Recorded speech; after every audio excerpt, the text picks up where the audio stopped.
एक आदमी का 4 बेटा, चारों जाहिल, सारी दौलत जमा किया, किसी बेटे को पढ़ाया नहीं। मौत का वक्त आया, ज़ारो कतार होने लगा, तो बेटे लोग जमा हो गए। बाबा कहने का नहीं जा, बोलिए बेटा हमें दौलत का मैलान, सब कुछ कर लान बेटा, लेकिन आखिरत के लिए हम कुछ नहीं कर पाए।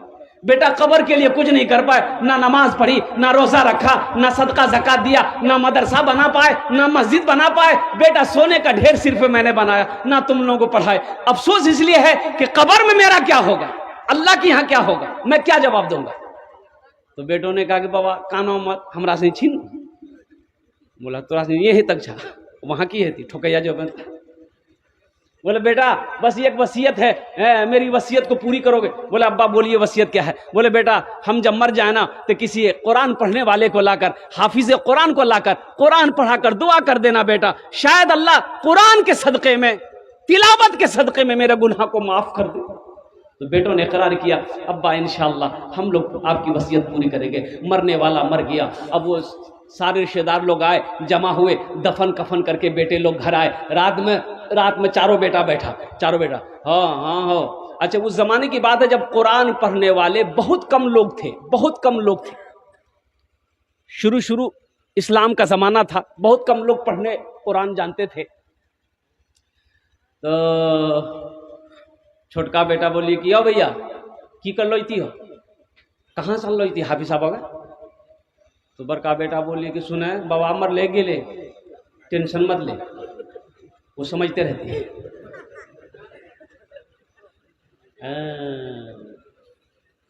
खेला देखिएगा ना, जैसे ही आंख बंद होगी ना फिर खेला देखिए ना। आंख जब तक खुली है सब है, आंख जब तक खुली है सब है, और जैसे ही आंख बंद हुई सब। बड़ा बेटा बोला कि सुनो टेंशन दूर करो, अब्बा चले गए, वो समझते रहेंगे, चिंता मत करो, कहाँ मिलेगा, हाफिज कुरान ढूंढने जाएंगे। छोटा बेटा बोला कि नहीं, जहां मिले वहां से हम लाएंगे, अपने बाप की वसीयत को हम पूरी करेंगे। अब पूर्णिया जिला से चला गया कटिहार जिला, देखा एक साइल मांगने वाला गली कूचे में मांग रहा था। उनसे बोला बाबा ठहरो, बाबा एक सवाल बताओ, आपकी नज़र में कोई कुरान पढ़ने वाला हाफिज कुरान है? तो साइल ने बोला कि बेटा क्या बात है। वो तो लड़के ने कहा कि मेरे अब्बा मरते वक्त वसीयत किए थे कि मेरे मरने के बाद कोई हाफिज कुरान लाकर कुरान पढ़ाकर दुआ करवा देना, तो इसलिए हम निकले ढूंढने के लिए।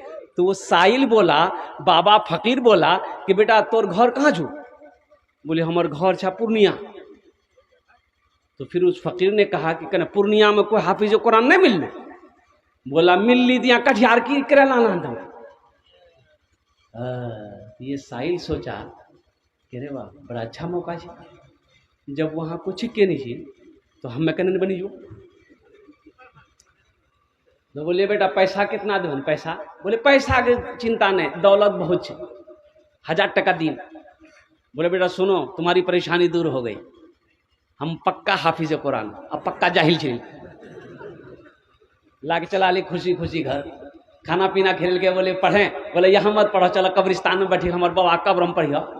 कहते बाबा भी सुनती गया, पढ़ा लिखा तो था नहीं, किताब खोला पढ़ने लगा, ए खुदा मैं तो कुछ जानता नहीं, ए खुदा मैं तो कुछ जानता नहीं, ए खुदा मैं तो कुछ जानता नहीं, खुदा मैं तो कुछ जानता नहीं, खुदा मैं तो कुछ जानता नहीं, खुदा मैं तो कुछ जानता नहीं। बेटा बोली वाह मौलवी साहब बड़ा फरबट पढ़ी हो। दूसरा बेटा बोला अच्छा ये छोटा होकर के लाया है, हम नहीं ला सकते, वो भी निकल गया, मधेपुरा चला गया, वो भी एक पक्का जाहिल को पकड़ के ले गया। घर में खाना पीना खिलाया, बोला कि बेटा पढ़े? बोला यहाँ मत पढ़िए, मेरा छोटा भाई का हाफिज कुरान वो कब्रिस्तान में पढ़ रहा, अब उसके बगल में बैठ के पढ़िएगा। ये सुन की बाप वो हाफिज कुरान जी।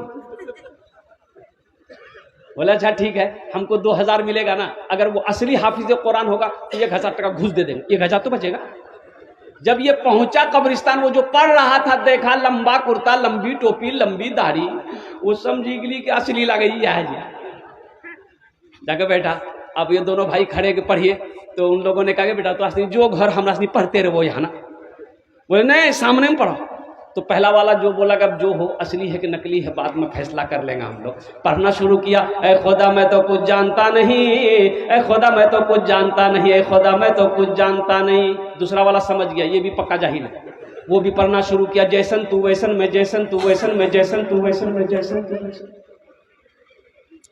अब तीसरा भाई बोला क्या ये 2 लाया, हम नहीं लाएंगे, हम भी लाएंगे।